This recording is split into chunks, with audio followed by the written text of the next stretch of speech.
बच्चों, हम फिर से एक बार परिभाषा देख लेते हैं कि जिन शब्दों से हमें व्यक्ति या वस्तु की संख्याओं का बोध हो कि वह एक है या एक से अधिक हैं, वह वचन कहलाते हैं। अब आइए वचन के भेद देखते हैं। वचन के कितने भेद होते हैं, यानी कितने प्रकार के होते हैं? वचन 2 प्रकार के होते हैं। कौन कौन से? एक वचन, बहुवचन। क्या होते हैं? एक वचन, बहुवचन। आइए एक वचन जानते हैं।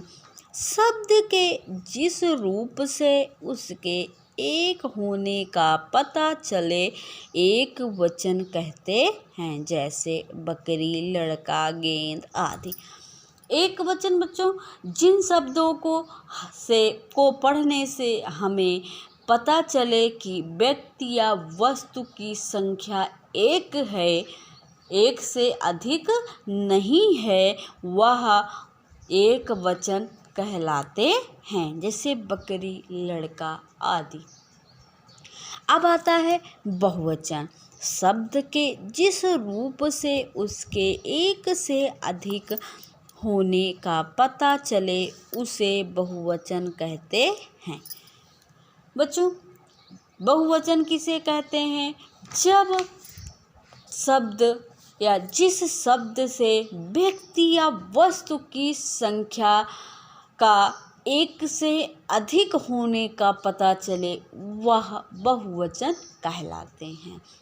जिन शब्दों से व्यक्ति या वस्तु की एक होने का पता चलता है, वह एक वचन कहलाते हैं, और जिन शब्दों से व्यक्ति या वस्तुओं के एक से अधिक होने का पता चले या बोध हो, वह बहुवचन कहलाते हैं, जैसे बकरियाँ, लड़के, गायें, मछलियाँ, कमरे। ठीक। अब आइए देखिए, वचन निर्धारण के कुछ नियम होते हैं। वचन को बनाने के लिए कुछ नियम भी बताए गए हैं, जैसे अपने से बड़े और पूज्य लोगों को सम्मान देने के लिए हमेशा बहुवचन का प्रयोग किया जाता है। बच्चों, कुछ शब्द ऐसे होते हैं, आपको हम बता दें कि वह हमेशा एक वचन में होते हैं, और कुछ शब्द ऐसे होते हैं जो हमेशा बहुवचन में होते हैं, उनको परिवर्तित नहीं किया जा सकता है। जैसे अपने से बड़ों को, जिनको हम सम्मान देते हैं, जिनका हम आदर करते हैं, वह शब्द हमेशा बहुवचन में होते हैं, जैसे गुरुजी, ठीक है, पिताजी, माताजी, प्रधानमंत्री, ये हमेशा बहुवचन में होते हैं। दूसरा देखिए, समाज में सम्मानित लोग अपने लिए बहुवचन का प्रयोग करते हैं, जैसे न्यायाधीश, हम तुम्हें 10 साल की सज़ा देते हैं। हम क्या है? बहुवचन है।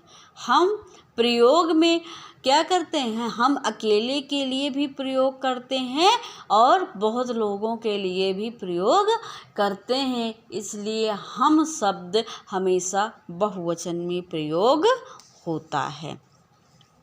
कुछ पुल्लिंग शब्दों के बहुवचन नहीं बनते हैं, ऐसे शब्द सदैव एक वचन प्रयोग किए जाते हैं, जैसे पिता, दादा, चंद्रमा, पानी, बारिश। ठीक है, इन शब्दों को हम बहुवचन नहीं बना सकते हैं। अब जैसे लड़का, लड़के हो गया, पिता का क्या होगा? पिताएं हो जाएगा? नहीं, यह गलत हो जाएगा।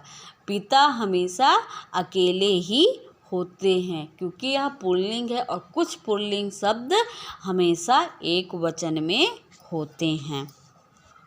कुछ शब्द सदैव बहुवचन में प्रयोग किए जाते हैं, जैसे दर्शन, आंसू, बाल, हस्ताक्षर। यह शब्द ऐसे हैं जो हमेशा बहुवचन में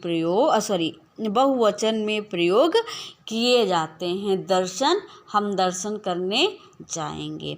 आंसू, मेरे आंसू निकल रहे हैं। बाल, मेरे बाल बहुत झड़ने लगे हैं। हस्ताक्षर, तुम यहाँ पर हस्ताक्षर कर दो। यह शब्द जो है हमेशा बहुवचन में रहते हैं। आइए हम कुछ एक वचन और बहुवचन के शब्दों को पढ़ लेते हैं। किताब, किताबें, रात, रातें, बच्चा, बच्चे, माता, माताएं, बात, बातें, चिड़िया, चिड़ियाँ, माला, मालाएं, पुस्तक, पुस्तकें, कविता, कविताएं, सेना, सेनाएं, वधू, वधुएं, बेटा, बेटे, कपड़ा, कपड़े, घोड़ा, घोड़े, गधा, गधे, कुत्ता, कुत्ते, गुड़िया, गुड़ियाँ, वस्तु, वस्तुएं, बहन, बहनें, कलम, कलमें, शिक्षिका, शिक्षिकाएं, मिठाई, मिठाइयाँ, औरत, औरतें, मछली, मछलियाँ। बच्चों, ये कुछ शब्द हैं जो कि एक वचन और बहुवचन में हैं। एक वचन को बहुवचन में बनाया गया है। एक बात और बच्चों ध्यान देने की बात है, जब हम ऐसे कुछ शब्द हैं जिनको हम बहुवचन बनाते हैं तो उनकी मात्राएं भी बदल जाती हैं। जैसे हमने लिखा लड़की, अब देखिए लड़की में क्या है, क में बड़ी ई की मात्रा लगी हुई है। क्या लगी है? बड़ी ई की मात्रा लगी है। जबकि हम इसको अगर बहुवचन में परिवर्तित करेंगे यानी लड़की का बहुवचन बनाएंगे तो क्या हो जाएगा? लड़कियां हो जाएगा। मात्रा देखिए, लड़कियां में, लड़की में क में बड़ी ई की मात्रा लगी थी, जबकि लड़कियां हैं मात्रा कहाँ लगी है? क में ही लगी है, लेकिन मात्रा बदल गई है। क में बड़ी ई की मात्रा के स्थान पर छोटी ई की मात्रा लग गई है। तो बच्चों कुछ शब्द ऐसे होते हैं, कुछ मात्राएं ऐसी होती हैं जिनका एक वचन से बहुवचन में बनाएंगे तो उनकी मात्रा भी बदल जाती है, और बहुवचन से एक वचन में बनाएंगे तब पर भी उनकी मात्राएं परिवर्तित हो जाएंगी।